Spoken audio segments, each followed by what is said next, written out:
அனைவருக்கும் வணக்கம். இந்த பதிவில் நாம் பழமுதிர்ச்சோலை முருகன் கோயிலின் சிறப்புகளை பற்றி பார்க்கப் போகிறோம். இந்த கோவிலுக்கு காவல் தெய்வமாக 18ஆம் படி கருப்பசாமி இருக்கிறார். 6 படை வீடுகளில் இந்த பழமுதிர்ச்சோலைக்கு என்று தனி சிறப்பு உண்டு. மிகவும் பசுமையாகவும் அழகாகவும் அமைந்த இடம் பழமுதிர்ச்சோலை ஆகும். முருகப்பெருமானின் மயிலின் அழகை இந்த மலையின் அழகோடு நாம் ஒப்பிட முடியும்.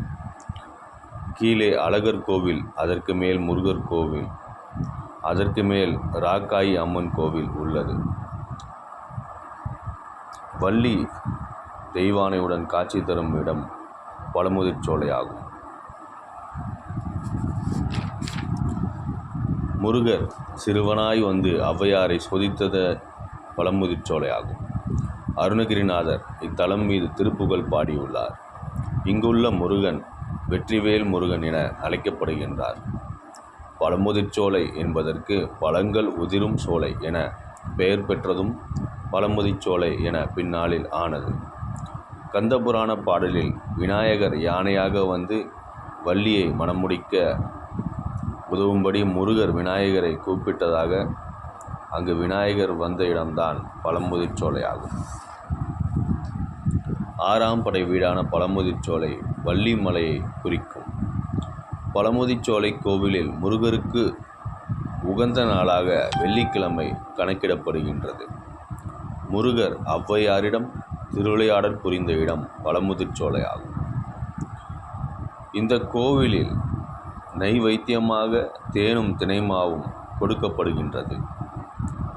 பழமுதிர்ச்சோலைக்கு வரும் பக்தர்கள் குளிப்பதற்கு நூபிர கங்கை தீர்த்தம் அமைந்துள்ளது. மிகவும் சுவையுடைய நூபிர கங்கை தீர்த்தத்தை பலர் வீட்டுக்கு எடுத்துச் செல்கின்றனர். முருகப்பெருமானின் 2 படை வீடுகளை கொண்ட மதுரை ஒரு அற்புதமான சிறப்புடைய நகரமாகும். ஸ்தல விருட்சமாக நாவல் மரம் உள்ளது. இந்த மரம் ஐப்பசி மாதம் மட்டுமே பழம் கொடுக்கும். விஷ்ணு கோயிலான அழகர் கோயில் இந்த கோயிலுக்கு அருகில்தான் அமைந்துள்ளது. திருமலை போன்ற தோற்றம் கொண்டது பழமுதிர்ச்சோலை ஆகும். திருமலைக்கு செல்ல முடியாத பக்தர்கள் கூட பழமுதிர்ச்சோலைக்கு சென்று வந்தால் திருமலைக்கு சென்ற பலன் அவர்களுக்கு கிடைக்கும் என்பது ஐதீகம்.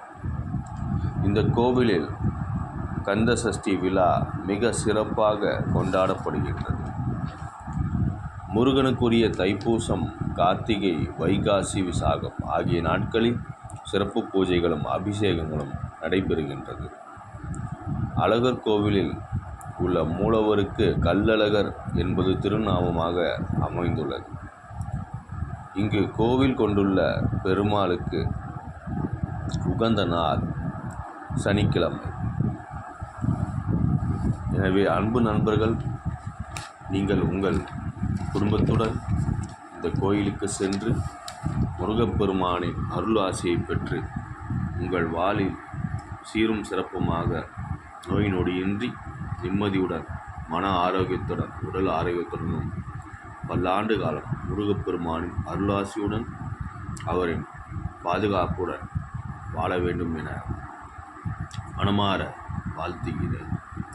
ஒருவருக்கு முருகர் அருளை காட்டிலும் இந்த உலகில் வேறு எதுவும் மிகப்பெரிய சொத்தாக இருக்க முடியாது.